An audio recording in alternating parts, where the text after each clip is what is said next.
Today's daf is daf pei, and we're discussing now a brisa that sets up the shiurim for ochlim, and an equation here, an analogy between the shiur for tumas ochlim, for an ochel to be able to transmit and transfer tuma, and the shiur of achila for the violation and the chiyuv kares of achila on Yom Kippurim. Tanya Rebbe Omer on the top of daf pei. Kol hashiurim kulam b'kezayis. As a universal rule, when we're talking about the shiur of ochlin, the shiur is a kezayis. However, there's an exception in the case of etzem min hames. As far as tumas magu masa is concerned, the etzem that is a part of a corpse, if it has the size of a kisaora, of a kernel of barley, then it conveys tumas mago masa. And chutz mi tumas ochlin, in the case of ochlin, we have a distinction between tumas ochlin, what's considered ochel to transmit tuma, and what's the shiur of ochlin, as opposed to the kezayis, which is the paradigmic universal shiur of ochlin. And the reason why, as the brisa expresses it, in the name of Rebbe, the case of tumas ochlin has its own shiur, and it's different. It deviates from the shiur of kezayis and kol kula of ochlin, is because shina hakosav b'machma'an v'shinu chachamim b'shiuran.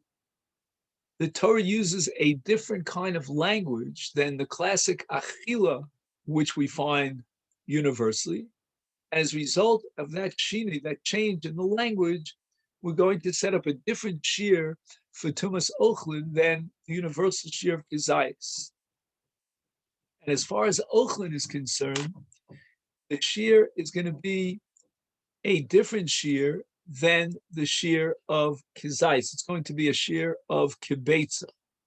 Less than a shiur than kibetza, the ochel cannot transmit tuma la'acherim. That's the sheet of Rashi in many places in Shas, in Psachim, and Erevin, and elsewhere. Tosfos has a different sheet that an ochel cannot be makabel tuma at all if it doesn't have the shiur of kibetza. In any event, the Gemara hasn't yet spelled out exactly what the shinui, the change, is in the lashon, in the language of the Torah. We'll see that as we come down the line. Rebbe continues in the brisa. Raya l'dover Yom Kippur. This methodology that we change the shiur because the Torah uses a different language, our paradigm to teach us this methodology and establish that shinui be lashon hakosuv is a shinui be shiur, is Yom Kippur. There too, the Chachamim found that the Torah deviated from the classic language, the lashon of achila. Nowhere does the Torah enjoin us from eating on Yom Kippur. And instead, the Torah uses the language of Inu. And that change, which is called a Shinui HaKosuv, is Shinui Chachamim B'Shi'urim. Now, these points are a little bit difficult because the language of Shinui Chachamim sounds like we're talking about Derabanans. But in fact, we're dealing with Oraisis. And when we talk about the shiur koseves, for example, which is the unique shiur of achila in Yom Kippurim, it's difficult to say, to establish that that's a shiur d'Rabbanan. I mean, after all, we're talking about a chiyuv kares for eating a koseves. And the Gemara in Erevin and Daf Dalet says that the shiur of koseves is halacha moshe mitzina. The Siach Yitzchak is so bothered by this question that he says that when we're talking about a koseves hadgasa, that was the Rabbanan. So the halacha moshe mitzina was more general. It just said koseves, but it didn't specify what koseves means and what is the exact volume of koseves. And the Rabbanan establish it as Koseves Agasa. And we'll have to find a similar parallel in Tumas Ochlin. So the Gemara now clarifies, what is the raya that Rebbe brings from Yom Kippur? What do you mean, Shina HaKosim b'mashma'o, in the case of Yom Kippur? Because the Torah says, instead of using an achila, it says, Kol nefesh ha-nefesh asher lo se'una b'etzem hayom hazeh. It doesn't say, ha-nefesh asher lo tochal b'etzem hayom hazeh. Is therefore, the Chachamim are going to change the shir from achila as a shir of kizayis, as it is universally, to the shir of koseves. Umay shinu chachamim b'shiura kekoseves.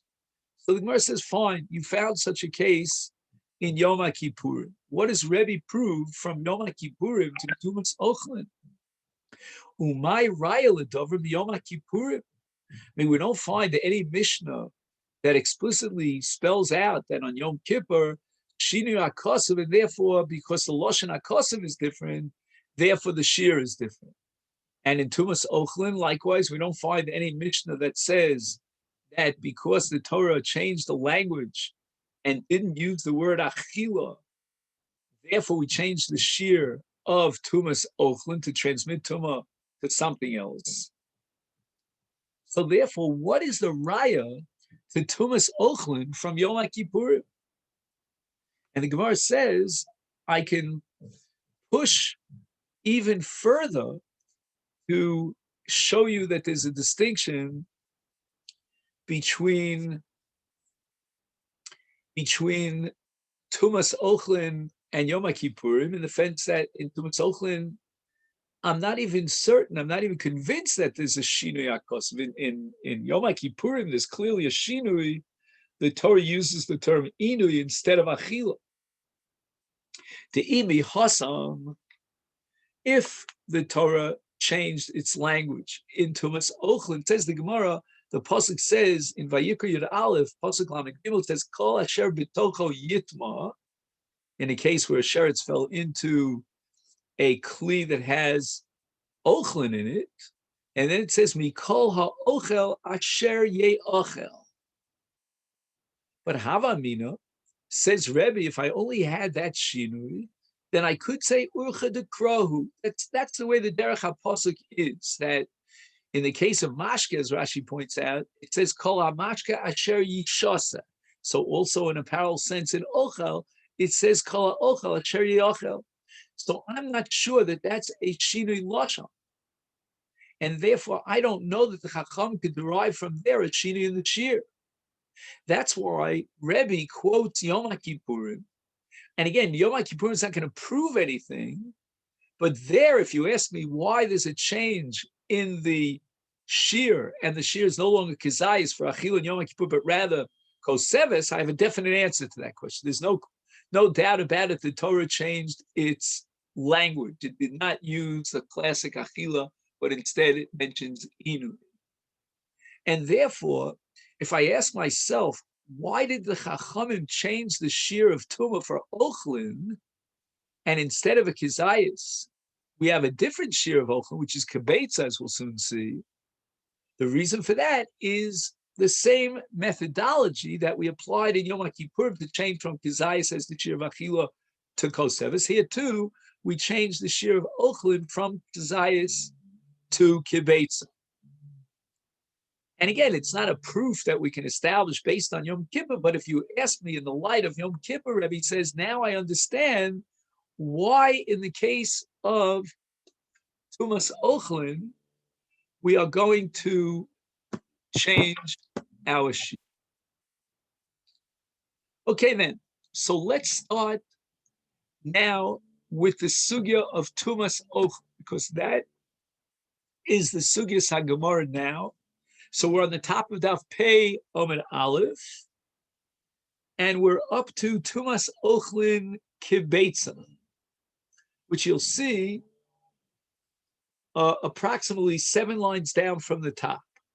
Tumas Ochlin Kibetza Minolan how do we know that the shear of Ochlin to be Mitame Acherim, meaning if the Ochlin became Ochlin Tmeim, like for example, you had a receptacle and a sheretz fell in, there are Ochlin in that receptacle.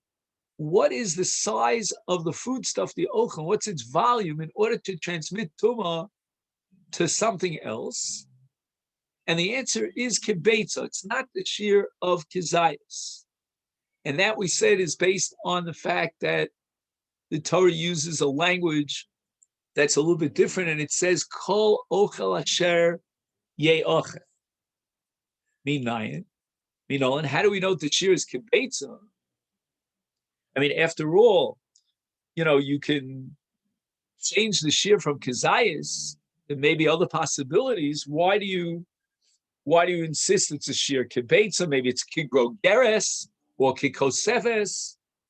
Rabbi Avo, Rabbi Loza, the Kra, the pasuk with regard to Ochlin, in that case of the sheretz that fell into a Kli Cheres, in Vayikra Yud Aleph, it says, Kol asher b'tocha yitma, mikol ha'ochel asher ye'ochel. There are two extra words here in this pasuk. The pasuk could have easily have said, mikol ha'ochel is asher yavo olav mayim yitma. The Torah added the words asher ye'ochel. What do we derive from this? And we're going to derive the halach of the shir ochel l'tamei acherim, ochel haba machmas ochel. We have ochel that came from ochel. That's the shir of ochlin l'tumas acherim. The ezezeh, where do we find ochel haba machmas ochel? Beitzas tarnagolis. Ochel haba machmas ochel means that both the tarnagolis and the beta of the tarnagolis, both are necholos. We are allowed to eat both the tarnagolis and the beta's tarnagolis. However, in a case, for example, of a zayis or any other fruit, there's no ochel hayotze min ha'ochel. The eitz itself, which produces the fruit, cannot be eaten. So the Gemara asks, "V'ema gedi." Why don't we take a small animal and say that the shear of Tumas Ochlin is a small animal, like a gedi, which came from an aiz, right? You had a mother goat, now you have a kid, and you could eat both the mother goat and the kid. So the Gemara answers, but wait a minute, when the kid, the gedi, is born, it's not an ochel. We need something that would be an ochel. Rashi learns it in Tumah. It's mechusar shchita. Until you shech the gedi, it's not an ochel. At least in the case of a beitza that's born from a rooster, from a tarnagoles, from a hen, I should say, that beitza does not need shchita.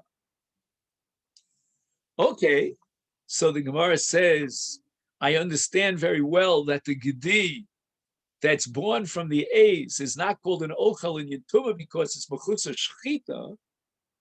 It cannot be mekabel tum as long as you didn't shecht it.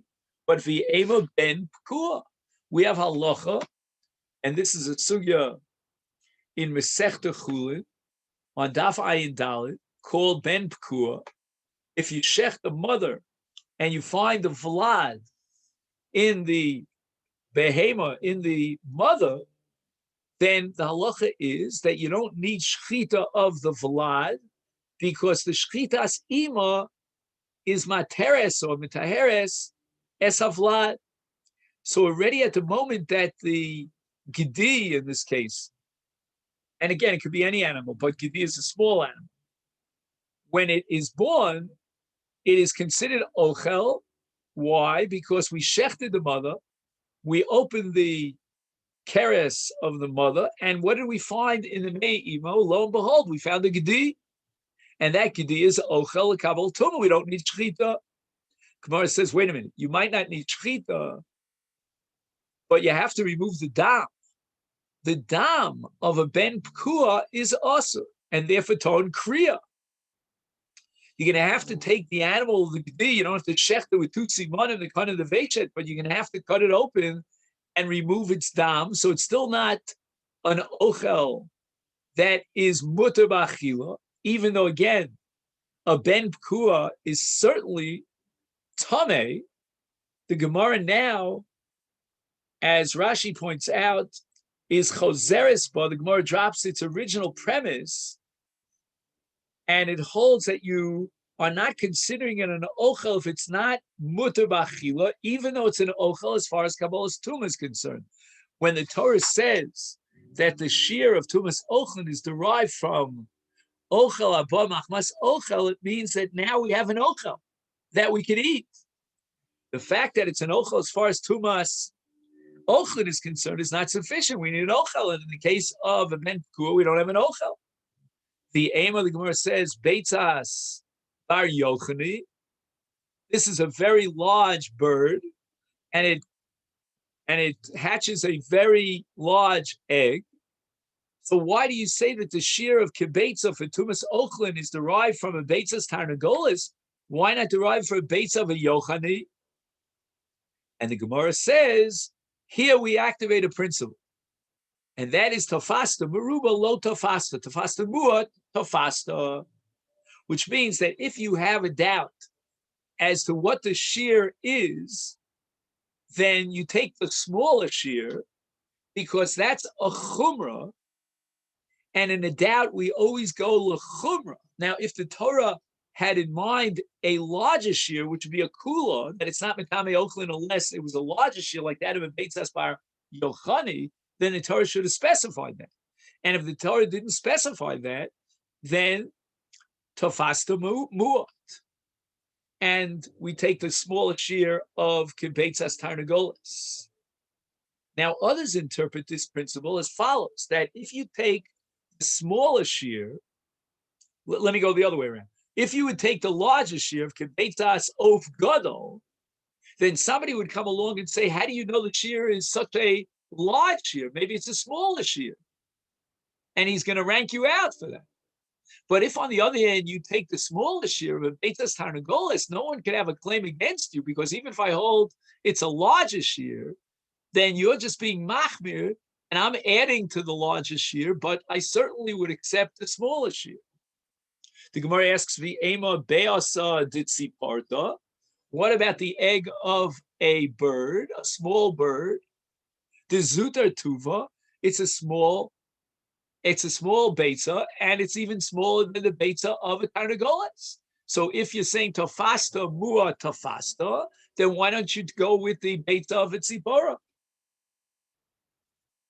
And the Gemara doesn't give an answer to this question. Rather, the Gemara now quotes Rabbi Avo, who's going to quote the pasuk as the source for the shear of kibetza. Rabbi Avo didei Omar. Until now, you may have noticed it was Rabbi Avo in the name of Rabbi Elazar, and he was darshaning mikola ochel asher ye'achel ochel abba machmas ochel. But Rabbi Avo himself, he said in interpreting the pasuk and deriving the shear of kibetza, mikola ochel asher ye'achel ochel shata ochlo bivas achas.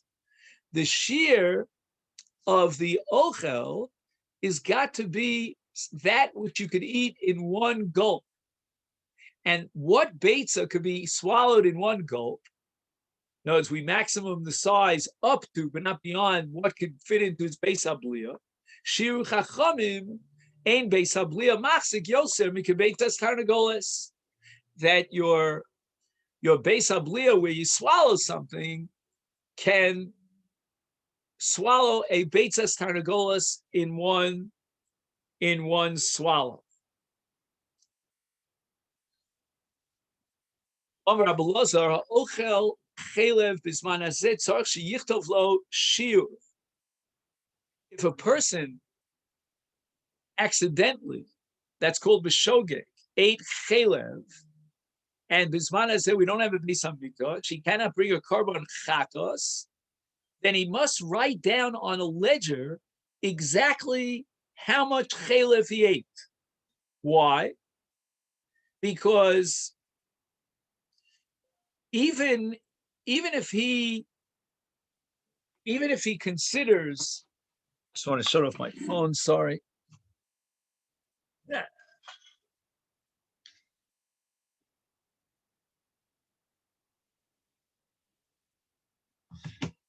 even if he considers that maybe the shear of chalev that he ate was less than a chiv chatos, but Shema, we have to suspect the possibility that Yovo Bezdin Acher Yarbe B'Shiurim, that at some later time there'll be a Bezdin that'll change the shear. And again, this is another question on the fact that the Gemara in Eruvin establishes that Shiurim are halacha l'Moshe Sinai. So then the question arises, how could a Bezdin change halacha l'Moshe Sinai? So he writes here that Ein ze el shenechleku batei dinim man nomar ba'halacha. He says when you have a clear-cut halacha l'Moshe Sinai, there's no debate about it. But if you can have two interpretations of exactly what the tradition that was transmitted in halacha Moshe Sinai, you may have a Bezdin later down the line that's going to determine that the shear, the amount, the volume that you ate of this chalev is enough to be mechayiv you a korban. So the Gemara now tries to clarify Rabbi Elazar's statement. What does Rabbi Elazar mean when he says yarba b'shiurim? What exactly are we afraid of? Which direction is the Bezdin going to go? If we're going to assume that Bezdin are going to say that he's chayav a korban akizayis katan, they're going to say that the shear of achilas chalev for a violation of a kares b'mezid or a chiyuv chatos b'shogeg is a small kizayis,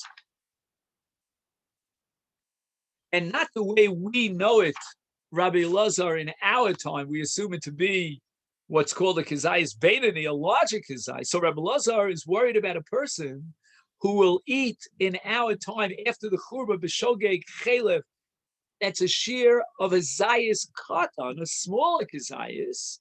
He should still record it in a pinkas, because maybe after the Beis HaMikdash is restored, there'll be machadish halacha that there's a chiyuv korban in a shear of a kizayis katan.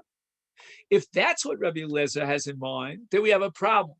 For Tanya, we have a brisa that says, with regard to the chiyuv korban chatas b'shogeg, in Vayikra Dalet it says, "Asher nasi echetov yasachas mikol mitzvah Hashem alokov asher lo te'asena b'shgog v'yasham." What is the meaning and the significance of asher lo te'asena? It means that if he would have known, he wouldn't have implemented that action. In other words, he would have desisted. That's called a shogeg. And in the language of the brisa, the technical terminology is hashav miyadiyaso, meaning that had he known X, he would have been poresh min hachet. Maybe korban al shigagaso. Then and only then is he chayiv to bring a korban. Aval lo shav miyadiyaso. If you would have told him something, he still wouldn't have been poresh. He would have continued his way. Is ein maybe korban al shigagaso. There's no fulfillment of that condition of shav miyadiyaso, because even if you would have told him whenever you had to tell him, he still would have continued to eat the chalev. That's not called a shogeg. That generates a chiyuv chatas. So therefore, in the case of someone who ate chalev, a shear of a zayis katan, he's going to be potter from a korban. Even if a bezdin later on, after the Mikdash is restored, will determine that a zayis katan is a kizayis and it does generate a chiyuv korban, he would still be potter, because we're missing shav miyadiyaso. Even if he knew that he's eating chalev, he would continue to eat the chalev, because he's of the opinion, as we were at that time, that he's eating less than a shear. So that's not called shav miyadiyaso. Ella, therefore, the Gemara concludes that when Rabbi Elazar speaks about yarba b'shiurim, it's the exact opposite. The lo machayve korban adeika kizayis gadol, that the later bezdin, after the binyan Beis HaMikdash, is going to establish that a kizayis beinoni is not enough to violate chalev and generate a chiyuv korban. You need a kizayis gadol. There are three levels of kizayis. And therefore, Rabbi Elazar says that if someone ate a kizayis, ate chalev of a shir of Kizayis Beinani, then he should not write down in his Pinkas that he's Chayav Chatos, which naturally he would have done because at that time he thought that a shir of Kizayis Beinani is enough to generate a Chatos.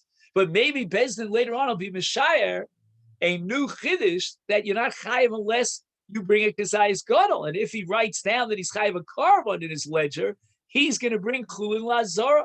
He should just simply write Achalti Chelev Kishir Kizayis Beinani. And then we'll determine later on whether he's Chayav a Chatos when Bezdin comes back into vogue. So Gemara asks,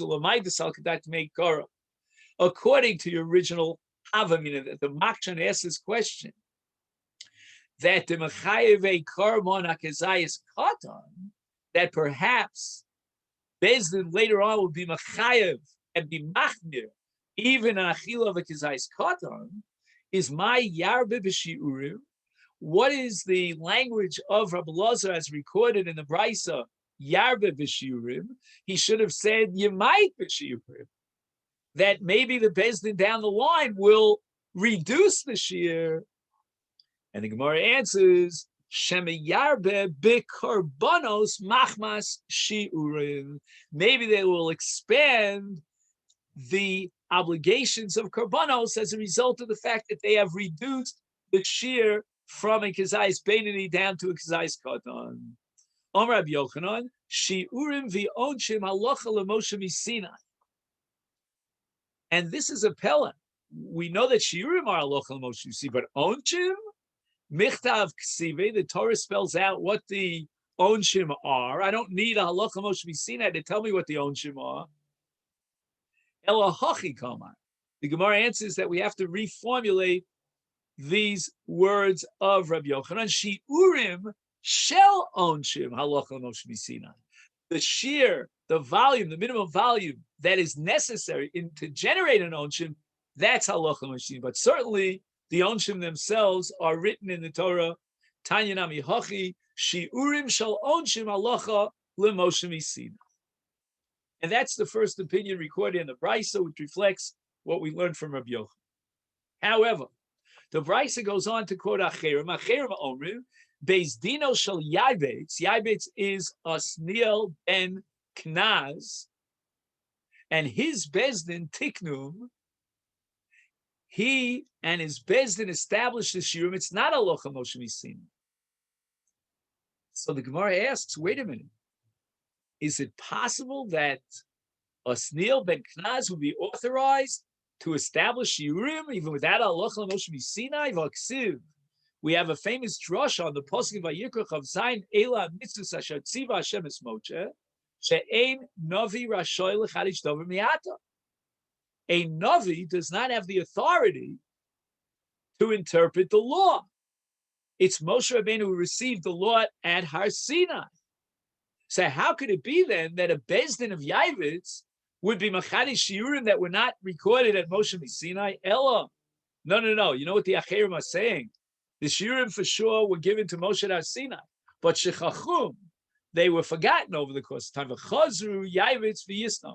And the Bezdin of Yaivitz came back, and through their Koch HaPilpul, they were able to determine what the Shiurim that were given halacha l'Moshe miSinai. The Mishnah says, Ashosem malo lugmav chay. He drinks malo lugmav on Yom Kippurim, he's chay. Amar Rabbi Yehuda Amar Shmuel lo malo lugmav mamish. We don't mean that he filled up both sides of his mouth. Ella, but rather he drank enough. She'ilu yisalkenu litzad echad.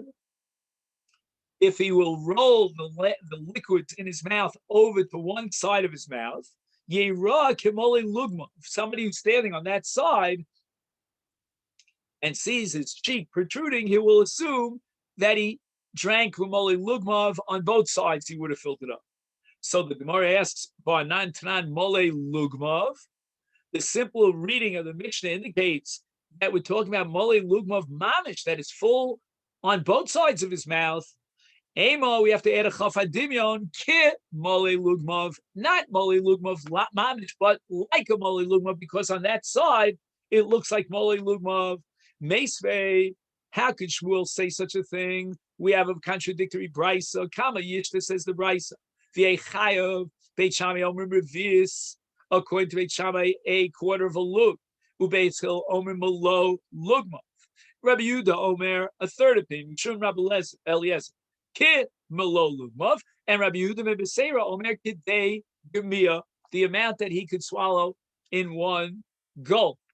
But in any event, we see explicitly that Beis Hillel say that he's not chayav for Malo Lugmav. That was Rabbi Eliezer. Beis Hillel says Malo Lugmav, and Malo Lugmav means literally Malo Lugmav.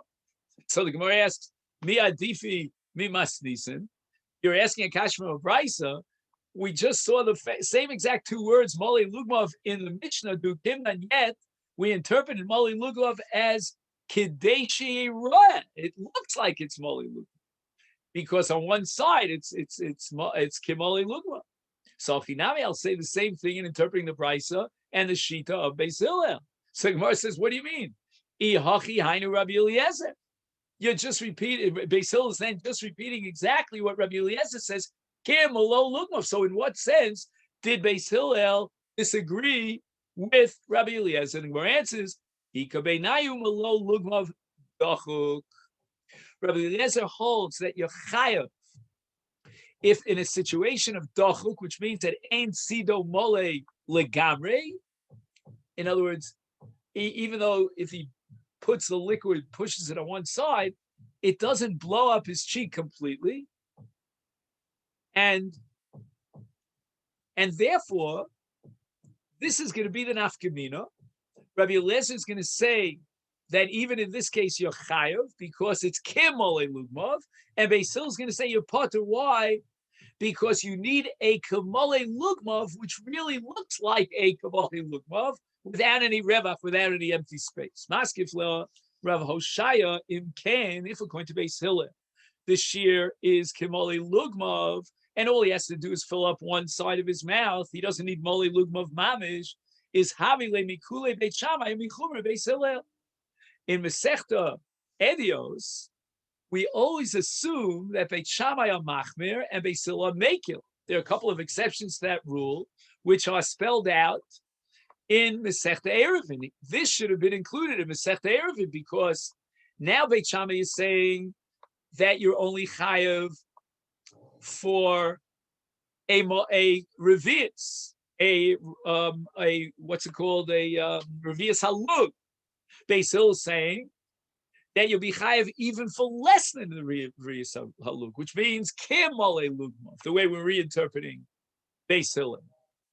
So therefore, in Masechet Edios, this should have been listed as one of those rare cases where Beis Hillel is machmir